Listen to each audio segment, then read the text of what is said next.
Welcome to the Automotive Diagnostic Podcast. We're going to explore ways to sharpen our diagnostic skills, find learning resources, and hear from experts in the automotive field. Hello, automotive world. How's it going? This is the Automotive Diagnostic Podcast. My name is Sean Tipping. I will be your host today. Thank you so much for tuning in and listening today. Hope everyone is staying healthy and staying safe. Today, we are going to talk about electronic throttle control.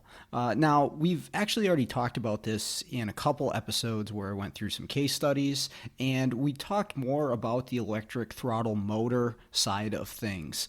And this system involves more components than just the electric throttle.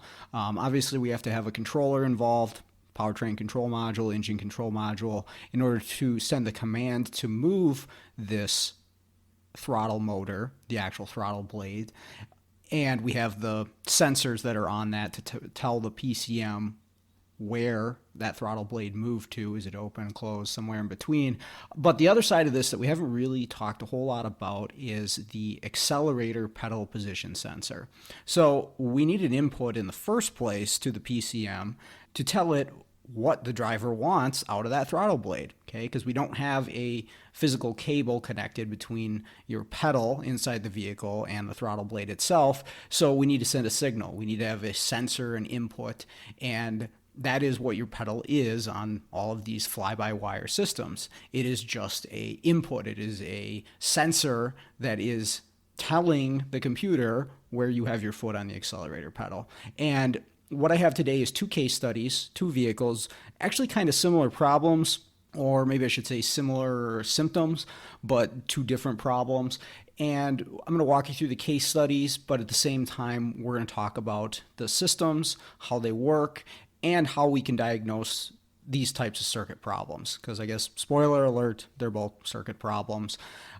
And that's usually where I end up getting called in, is when there's a circuit problem. Because if it's a part that's failed, I think just about anybody who has a little bit of experience in this field can bolt on a throttle body or bolt in an accelerator pedal position sensor. It doesn't take a whole lot to do that, but what happens when you put those in and it still doesn't work? Now, that's usually the jobs that I see, and that's what both of these case studies are going to be involving. One of them was just from this week. The other one was actually from a while ago, but since they're so closely related, I thought I'd go through both of them with you. So let's get into the first case study. This is a 2013 Nisan Murano with a 3.5 liter V6. This is Nissan's SUV, and the shop actually called me because they had a C1130 code in the ABS controller that they said they couldn't get rid of. And that's why they initially wanted me to come in and look at this. And so I went in and I looked at it, and it was present inside that ABS controller, and the ABS light was on. I think the track light was on, and it was C1130. So the definition for this code can vary depending on the scan tool that you're using to pull it.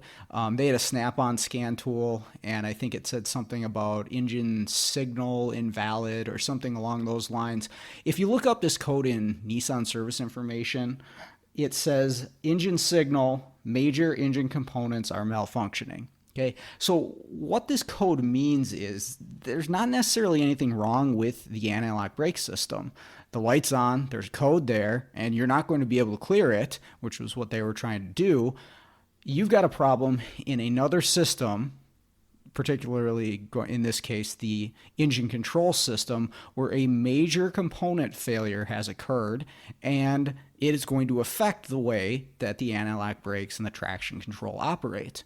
Okay, and again, you can figure out where we're going with this. It has to do with the electric throttle control. If the electric throttle control is not functioning properly, all these modules communicate on a network, and that data is going to be missing from the engine controller to the ABS controller. And so you're going to get this code. Really, what this code is indicating is you've got a problem somewhere else.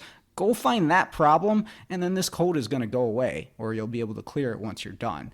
And as technicians, we need to be able to recognize these codes, because as vehicles become more connected, more modules that interact with one another, we see more and more of this where a problem in one system causes a code to set in another system. Okay, so again, in this case, there's no problem with the ABS system. There's no issue there. Yes, there's a code. Yes, there's a light, and you can't clear it. The problem is elsewhere, and that's what we need to find. So I go to the engine computer, because the check engine light was actually on, and I did question them on this, and they had actually identified these codes that were in the engine computer, and they had replaced the accelerator pedal position.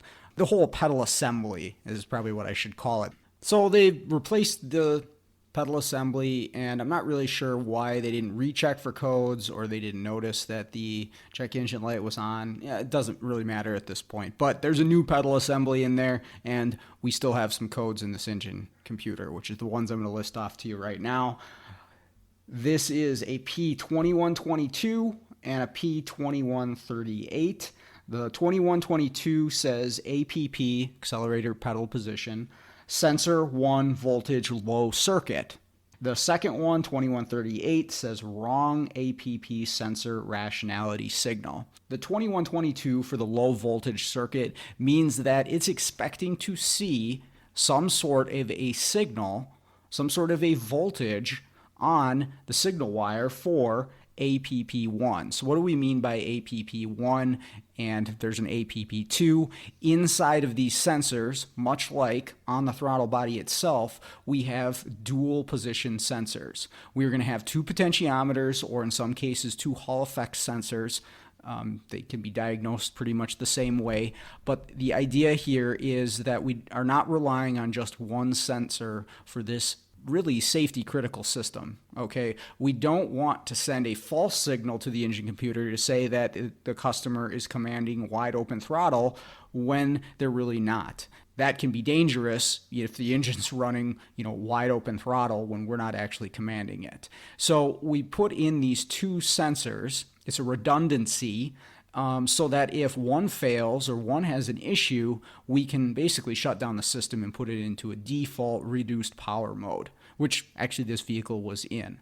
So another pretty obvious sign we need to address the engine-related problems before we worry anything about the ABS. But what the computer's doing is at all times, even when you're off the accelerator pedal, it's going to compare these two sensors to each other. And as you press the accelerator pedal down, it's going to watch them both move, and they will change voltage output on the signal wire. This is a 3-wire sensor for each APP sensor, a 5-volt reference, a ground, and a signal. And then sensor 2 also has its own 5-volt reference, ground, and a signal.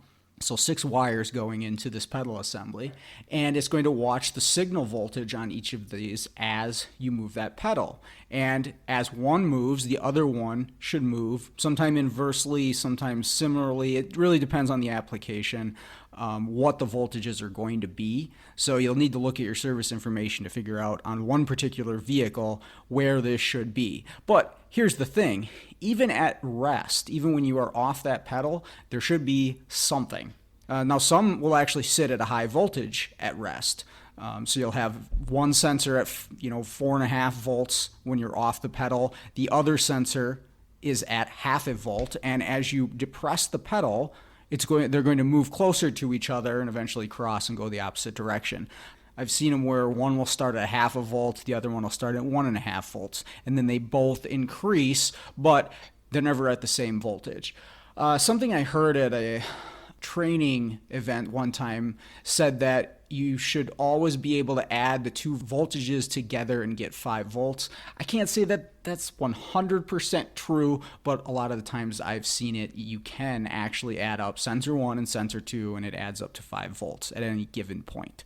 So maybe that might help you out at some point or another. But going back to my original point, so we have a sensor 1 low voltage circuit. So even at rest, even if you're only supposed to have 0.5 volt coming out of this signal wire, it should be there when you key up the vehicle, because it's a potentiometer, so it is a wiper that is moving across a resistive track that has current flowing through it. We have 5 volts going on one side, we have a ground on the other, and if we were to look at this resistive track, the voltage drops gradually across the resistive track. So where the wiper intersects the resistive track, and that's connected to your pedal, it is going to send a different voltage signal to the PCM to indicate what's the position of this thing. Where is my foot? So you would start off at 0.5 and you go half throttle, and it's going to say somewhere in the neighborhood of 2.5 volts, and then you go full throttle and it's going to be somewhere in the neighborhood of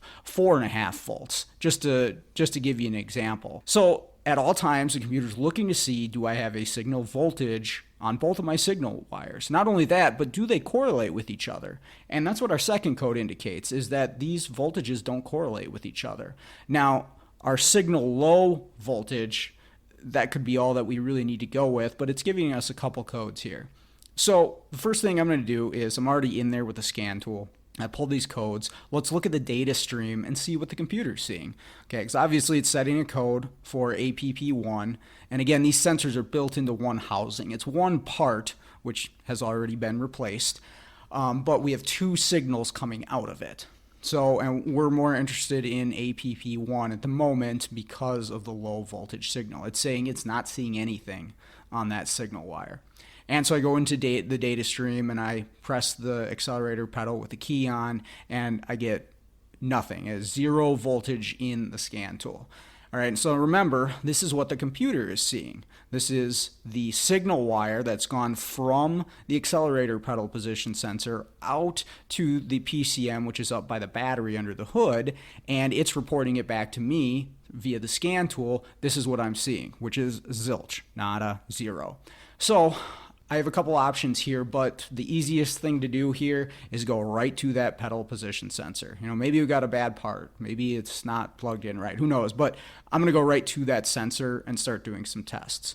And so first thing I want to verify is what the PCM is reporting to me on APP1, the sensor signal.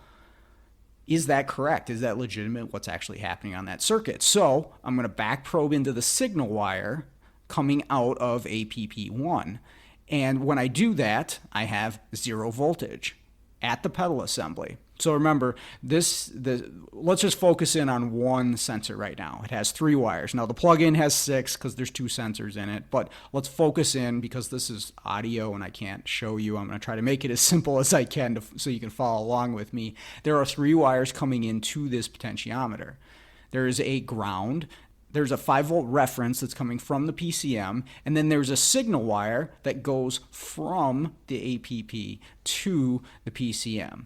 Now, on this signal wire going out of the sensor, I have nothing. I have 0 volts. Okay, so could this be the fault of the sensor? Not outputting a voltage, not outputting a signal? It's possible, but the other possibility is it can't output a signal because it's not getting what it needs. Now remember what I just said about a potentiometer. This is going to be 5 volts, a ground, and a signal wire. If it doesn't have the 5 volts and the ground, you're not going to be able to put out a signal. If you lose your ground, it might put out 5 volts all the time, but if you lose your 5-volt reference to this sensor, it can't put out any type of voltage. So before we condemn that sensor, I want to make sure, do I actually have my 5-volt reference? And I will check my ground as well. A lot of the times I use that ground while I'm checking my 5-volt reference so I can check both at one time. Well, in this case, I did not have a 5-volt reference to APP1. Now, this is on a brown wire. I didn't mention wire colors for the rest of them because it doesn't really matter. But this one in particular is a brown wire that again comes from the PCM under the hood by the battery, through a big wiring harness, through the firewall, under the dash, to my accelerator pedal position sensor, and feeds that 5 volts into the potentiometer so that it can output a signal. But I'm not getting anything. Okay, well, here we go. This is where the issue is. Why don't I have 5 volts there? I have 5 volts on the other side. I just checked it to be sure, but I could see on the scan tool my APP2 was responding. It was moving the way I expected it to. And these are 2 different circuits, 2 different 5 volt references coming into this thing, but we're missing one. So where do I go with this? I'm going to go under the hood, take a look at the PCM. I want to make sure that there hasn't been any work done to this. I want to give this thing a good visual inspection. And this is where sometimes you luck out. Sometimes your day goes easy and you get some gravy, which is nice. This was a little bit of gravy on this one here. So a visual inspection is so important on so many aspects of the vehicle. Even if you're not diagnosing stuff, if you're just working on a car, you're doing a basic inspection, anything like that, man, your eyes are such a powerful tool along with your brain, but just look at what you're doing. Take a good visual of everything involved in this circuit. So again, I want to look at the PCM, see if anything's been done there. It looks like it hasn't been touched. Doesn't mean that it hasn't, but it doesn't look like any of the connectors have been disturbed. You know, they've got that dust on them where you can tell nobody's had their fingers on them recently. Nobody's, messing around with the harness at that point. But again, let's do a whole visual inspection. So what that means to me is I'm going to look at the PCM. I've already looked at the APP sensor. I'm going to just give that harness a visual as far as I can follow it from the PCM to the inside of the vehicle. And this is, again, where it worked out for me because I just did a visual. I just followed it with my eyes up to the firewall, and I noticed up towards the firewall some wire loom had been peeled back at some point or another. And I don't know why this happened, but I look and I was like, well, that's kind of odd that those wires are exposed at that point. And it's sort of up underneath the cowling, and so I had to get my flashlight in there, but I reach my hand in there and I feel that there is a broken wire. I can't see it, but I can feel it. So I pull this broken wire out from the top of this. It's a big harness of wires, and what do you know, it's a brown wire. I reach down to the other side and I find the other side of this broken wire that almost looks like it was cut or it broke and it was pulled apart because there was a good, 2 inches between the 2 ends of this wire, and I have absolutely no idea why this is broken. Didn't look like it was chewed up by mice. I think somebody was in here at one point or another. It may have even been this shop. Once I find the problem, I don't question it too much.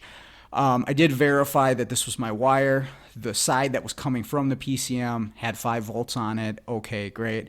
I jumped them together real quick and everything came back to life. My APP sensor was working the way it was supposed to. So I showed them the damage. They can do the repair from there. However it happened, it happened. That's not really my concern at that point, but I found out where it was. So we have in that instance a problem where that sensor cannot operate because it's not getting its 5 volts. And in this case, it was an open to that sensor, causing it to not put out a signal, the code to set to say, hey, we don't have any voltage on the signal wire, and a rationality code because now that comparison between the two is going to be way off if you've got 0 on one side of that sensor. So that's our first case study. Pretty straightforward one, honestly, but it's more to just set up how the system works and the kind of problems that we can run into. So you get one of those things, make sure you check your 5 volt reference and ground. I mean, that goes for so many different sensors. We have a lot of sensors that just operate off of a power signal ground, a 5 volt reference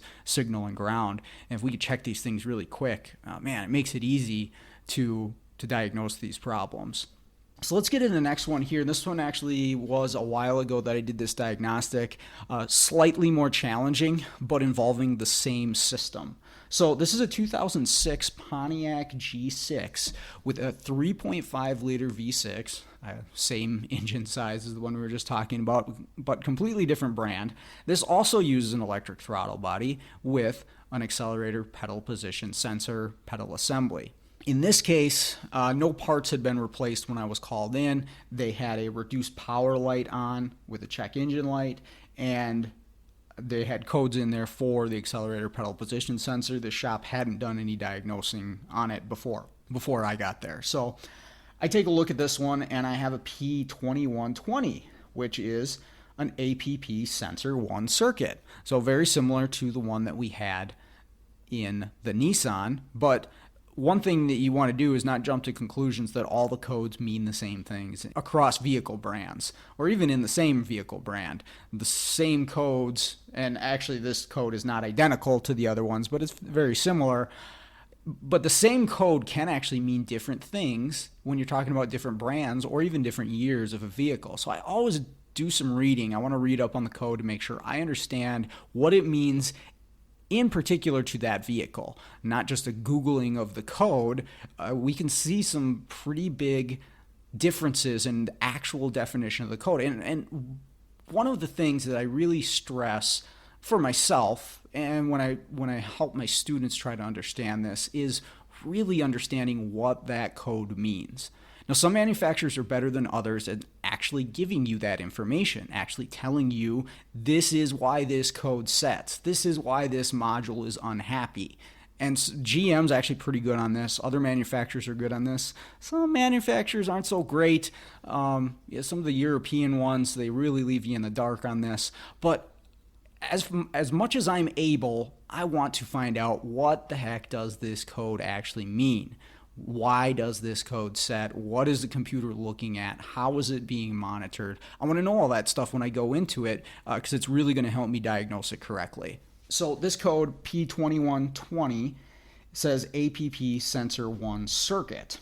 And I look at the definition here and it says APP sensor voltage is less than 0.235 volts, they're very specific about that, or more than 4.487 volts. Or APP sensor 1 5-volt reference is less than 4.5 or more than 5.21. So we got a couple of things going on here, and that's, again, important to know that there's a couple different things that can set this code. So again, it's saying that it wants the sensor voltage somewhere between 0.235 and 4.487. And that's pretty typical for a potentiometer. This system operates the same way as the one I described to you, a couple potentiometers inside of a pedal assembly, and it's saying on APP1, again because there's two, that it wants to see the signal voltage somewhere between, we're just going to say 0.2 and 4.5.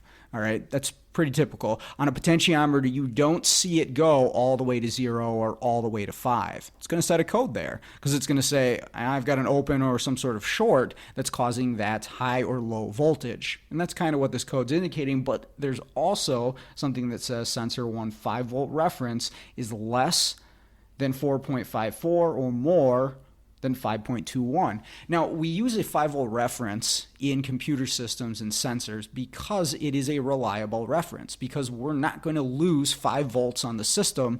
System voltage is never going to drop below 5 volts on a working vehicle. If your system voltage is below 5 volts, you've got more problems than a potentiometer not working correctly. Your car is not starting, it's not running. So we pick a lower voltage, we drop that voltage down with a 5-volt regulator inside the control modules to use as a reference, because this is going to be fixed, it's always going to be the same. And in this case, the computer is actually looking at the 5-volt reference. Now, this system in this Pontiac works slightly differently than the one in the Nisan. This is a little bit older of an electric throttle system. Not all of them operate like this, but this one does. So here's how this works. We have an electric motor that operates the throttle blade. That's the same in all cases. Now, to operate that motor, this is out on the engine, on the intake, on the throttle body, there's an actual control module bolted to the side of this throttle body that is going to operate that throttle motor. And from that, we'll call it the TAC module, throttle actuator control. From our TAC module, we have a bunch of circuits going out. Now, power and ground are included in that. Communications with the PCM, the engine computer, are involved in that because the computer's got to be involved. The engine computer's got to be involved in this. But this module is the thing that actually controls the throttle blade position. But it has some more circuits on it too. Those other circuits, 6 wires, actually feed our APP. So here's what I'm saying to you here is that our APP, our 2 sensors that are inside the vehicle in the accelerator pedal assembly, are connected directly to our TAC module, not to anything else. All right, so imagine that, if you will, those 6 wires, 2 5-volt references, 2 grounds, and 2 signals going straight to our TAC module, who is in charge of operating the throttle motor. All right, and it's got position sensors built in to tell where that throttle motor is. We don't see those, we don't service those. It's internal to the module. It has some powers and grounds going to it, and then it has communications with the engine computer because it needs those. It needs to communicate with the engine computer. It's got to know input from the accelerator pedal position sensor and where is that throttle blade. It needs to know that as well. So the communication is there through a couple of UART lines. But anyways, I just want to set up how this system's just a little bit different. We've got an added module that is dedicated for electric throttle control, and it is directly tied to these APP sensors through a wiring harness. So again, back to our code, it's referring to sensor 1, and again, there are 2 sensors built into the same assembly. Pretty typical here. It's not 2 different sensors that you replace the whole thing if there's a failure.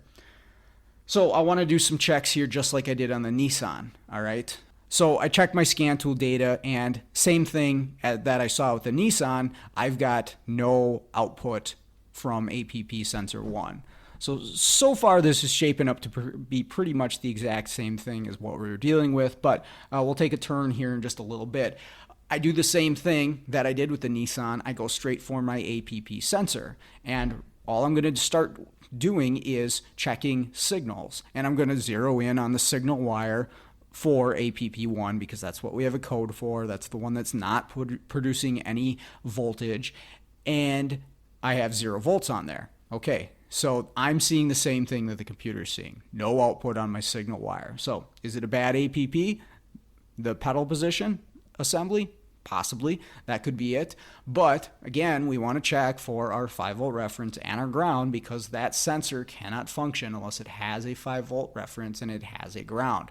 So I unplug it and I check for my 5-volt reference and my ground. I have my ground to this sensor. I do not have a 5-volt reference. All right, now there's a 5-volt reference for APP2, but not for APP1. So again, we're pretty much set up the same way we were on the Nisan.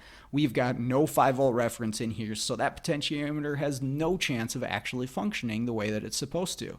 So my next step is figure out why don't we have our 5-volt reference here. So in this case, the next easiest step is to go right to this TAC module, because again, that 5-volt reference gets fed out of the TAC module on a white-black wire. That's our 5-volt reference in to our APP sensor. So I go right to this TAC module and I back probe this white-black wire with the key on. I should see 5 volts. I don't see anything. And I should mention I'm using a voltmeter at this point. So I'm referencing ground with my black lead, and I've got my red lead that is going into my what should be a 5-volt reference. I've got nothing coming out of there. All right, and this is right at the module. I unplug it. I check it for pin fit.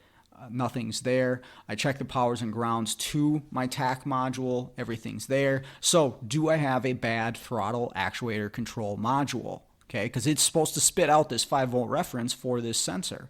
That's a possibility. Maybe this module is failed. It's got power, it's got ground, seems to be communicating with the PCM because I can get data from it, and I see APP1 moving. I've got the 5-volt reference there. Why don't I have 5-volt reference on this circuit? Now, maybe that's an internal fault, but there's something else that we need to check for anytime we're missing 5 volts from any circuit. We got to make sure it's not being pulled down the ground.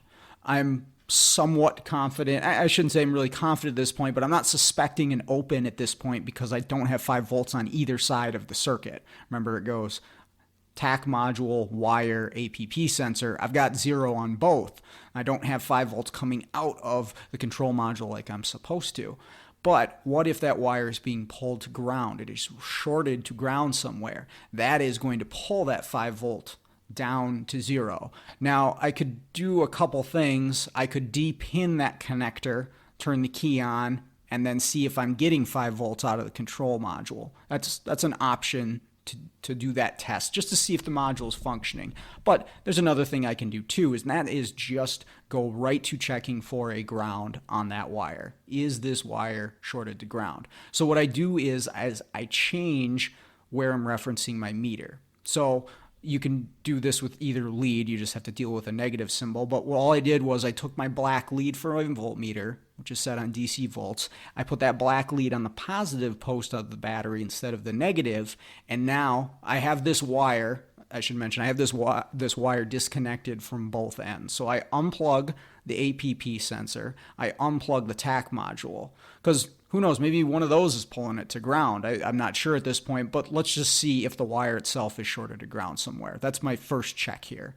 So again, let's set this up. I have my black lead of my meter to the positive battery post, and I have the red lead of my meter touching this black-white wire, which I'm suspecting could be grounded somewhere. So if it is grounded somewhere, I'm going to see that on my meter. Now, it's going to be a negative symbol because I've got my leads reversed, but I can ignore that because I understand what test I'm doing. And that's what I see. I actually see what is battery voltage there, so that I know that I am getting a ground there. I am getting a ground on this wire that is supposed to be a 5-volt reference, and it is not coming from the TAC module. It is not coming from the APP sensor.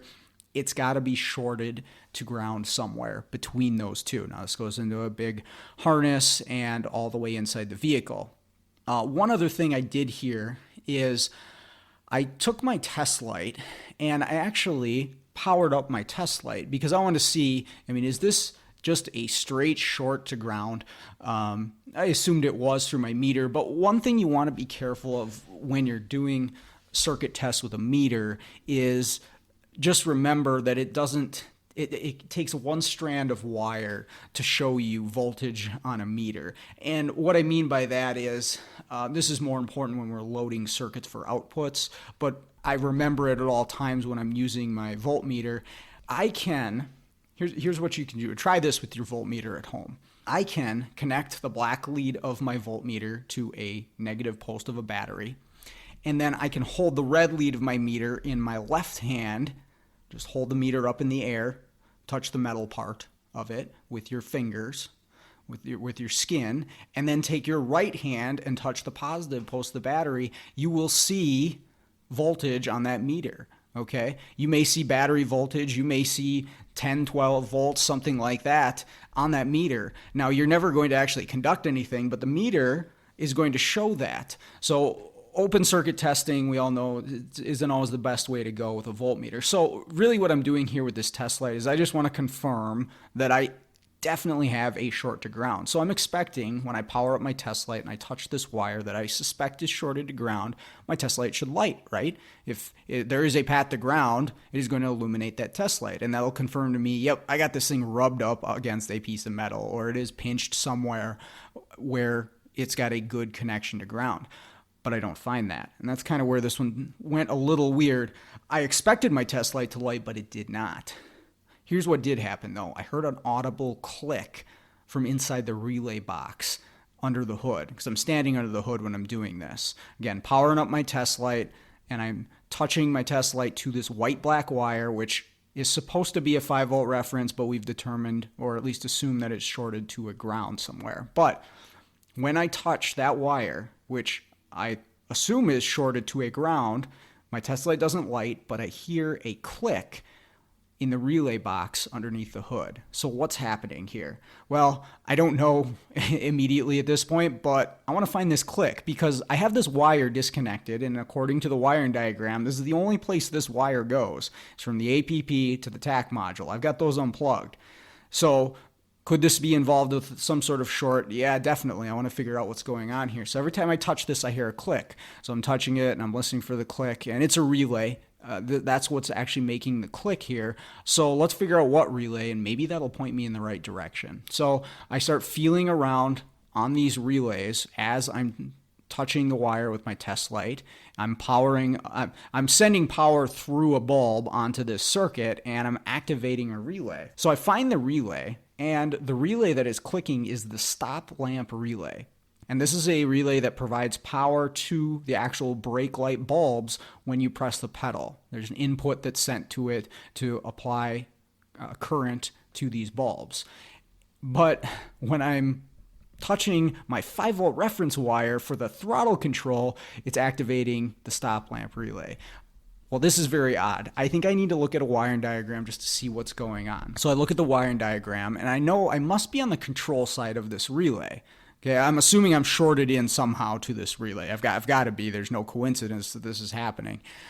So where am I tied in? And I look at this relay, and I've got two different wires going into it. I have a constant ground to one side of the control of the relay. So remember, the relay is just a coil of wire, needs power and ground, creates a magnetic field, closes to contact points, and sends current. I'm not worried about the load side of the relay. I'm focused on the control side of the relay. And again, one side of this coil has a wire that goes straight to ground, constant always. Well, that can't really be it. If I was touching that wire, or if it was shorted to that wire and I touched it with the test light, powered up, the test light would light and the relay would not click, which means I have to be on the other side of this relay, which means it is a white wire that is fed 12 volts from the BCM. So when you hit the brake pedal, the BCM is going to send a 12 volt signal to the control side of this relay to activate the coil to get the brake lights to come on. Okay, great. Now, why is it clicking when I touch this wire?